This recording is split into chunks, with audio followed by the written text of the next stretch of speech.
Bom, pessoal, existe também os tecidos vasculares, né? Os tecidos vasculares transportam substância, água, nutrientes e sais minerais pelo interior das plantas. Eles não estão presentes em todas as plantas, né? Trata-se de uma característica evolutiva importante que auxilia na classificação desses organismos.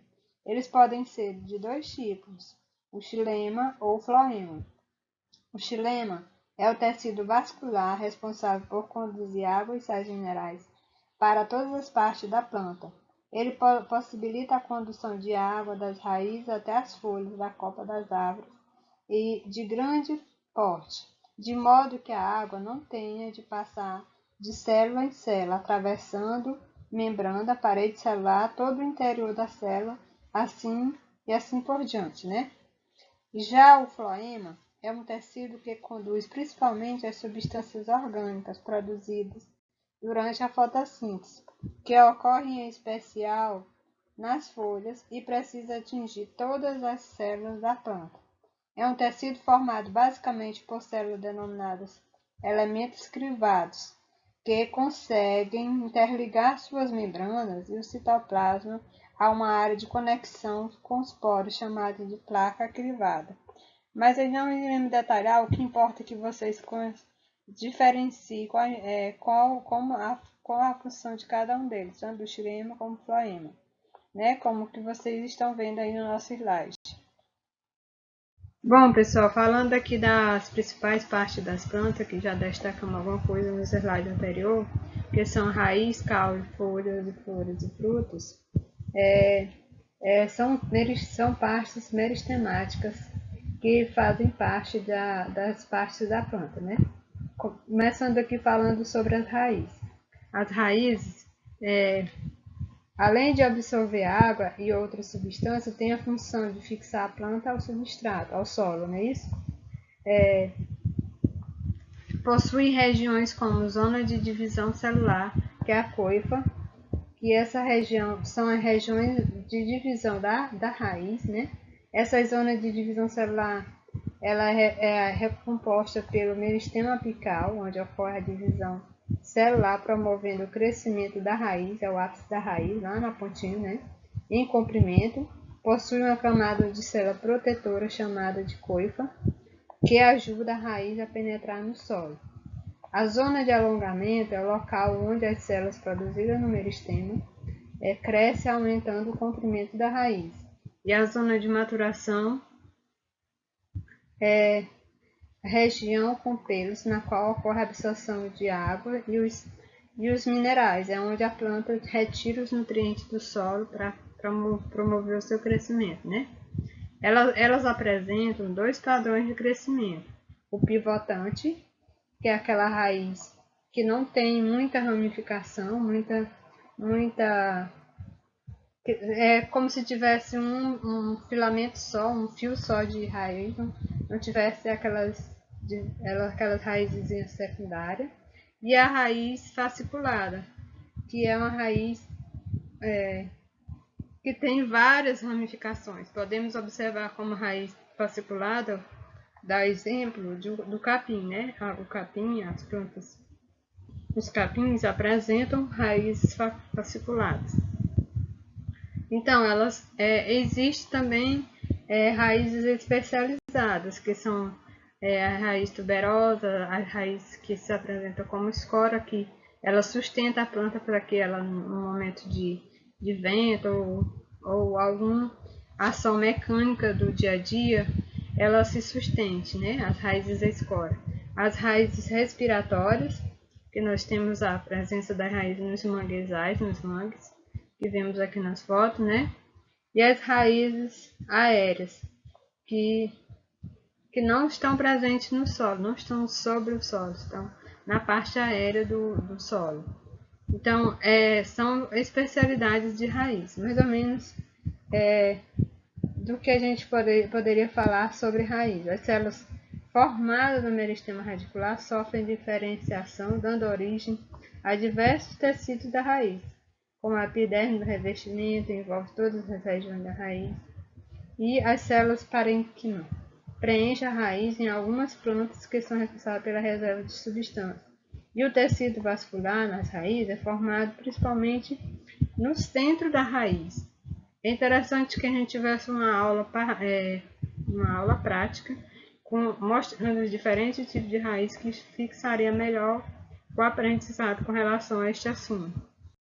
Bom, pessoal, o caule tem como principal função erguer e sustentar a planta, não é isso? O caule o local de inserção da folha chama-se nó, e na parte interna, entre a folha e o caule, existe uma gema axilar que desenvolve um novo ramo, um novo galho na planta, né? E a região entre um nó e outro chama-se entrenó, como vocês estão vendo aí na imagem, na estrutura morfológica do caule. Existe caules modificados, como o bulbo, que é diferente desse que está na imagem aí.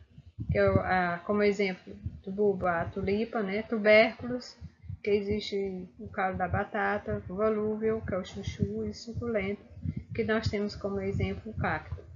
É mais ou menos como que é a função e os detalhes de como é o caule de uma planta, tá certo? Bom, pessoal, as folhas é uma parte da planta que é responsável pela maior parte da fotossíntese realizada pela planta, devido à grande quantidade de cloroplasto, né, contendo clorofila, é presente nas suas células. O formato achatado dela, tipo uma lâmina, ajuda a captação da luz, pois expõe a maior superfície em relação ao volume e à radiação solar, auxiliando na transformação de energia solar em energia química, principalmente a glicose. Elas podem ser simples ou compostas, como vocês estão vendo aí na imagem, né? Geralmente ligada ao caule por uma partezinha chamada pecíolo. Bom, pessoal, em alguns grupos de planta há também a formação de flor, fruto e semente, órgãos que serão estudados em maior detalhe quando estivermos estudando as angiospermas, tá certo? Então, aqui, quais são esses outros órgãos? É a flor e o fruto. São as flores, o fruto e a semente, né? Então, as flores são os órgãos responsáveis pela reprodução sexuada de algumas plantas. Elas produzem gameta masculino, que é o pólen, e o gameta feminino, que é o óvulo, que fica no interior do ovário. Aí eu coloquei um exemplo de uma flor de feijão, né? Porque a flor de feijão é uma flor completa, como se diz os estudiosos da área, né? É uma flor que possui tanto a parte masculina como feminina. Então, é uma flor que se autopoliniza, na verdade. Não precisa muito de fecundação através de inseto. É uma flor que se autofecunda. Então, a fecundação dos gametas leva à formação de sementes. Que são estruturas que contêm o embrião, né? O embrião que é o desenvolvimento do ovário da flor, que protege a semente. Na maioria das plantas, é dentro do fruto que as sementes estão alojadas. É o local ideal para se desenvolver a semente e pode germinar e formar um novo indivíduo. Aí nós temos o exemplo na segunda imagem, do feijão, né, da vagem de feijão, contendo as sementes onde estão alojadas. As sementes que estão alojadas na vagem é o fruto desta planta. Aí há diferentes estruturas de diferentes formas de acordo com cada variedade de planta. Aí iremos detalhar estas partes quando estivermos estudando os grupos das plantas na próxima aula. Bom, pessoal, sobre o que eu queria mostrar a vocês sobre o reino Plantae, que é a introdução à botânica, né? A introdução aos estudos das plantas, eu já falei do geralzão, o que podemos estudar dentro desse reino, dentro da introdução da botânica. Então, na próxima aula, nós iremos estudar a classificação das plantas, os grupos, né? As briófitas, pteridófitas, gimnospermas e angiospermas. Então, eu não vou pegar muito pesado nas nossas atividades avaliativas da aula, porque são um assunto bem grande, bem complexo, e aí se a gente for fazer de forma mais dinamizada se torna melhor e mais fácil para vocês, tá bom? Então, até a próxima aula.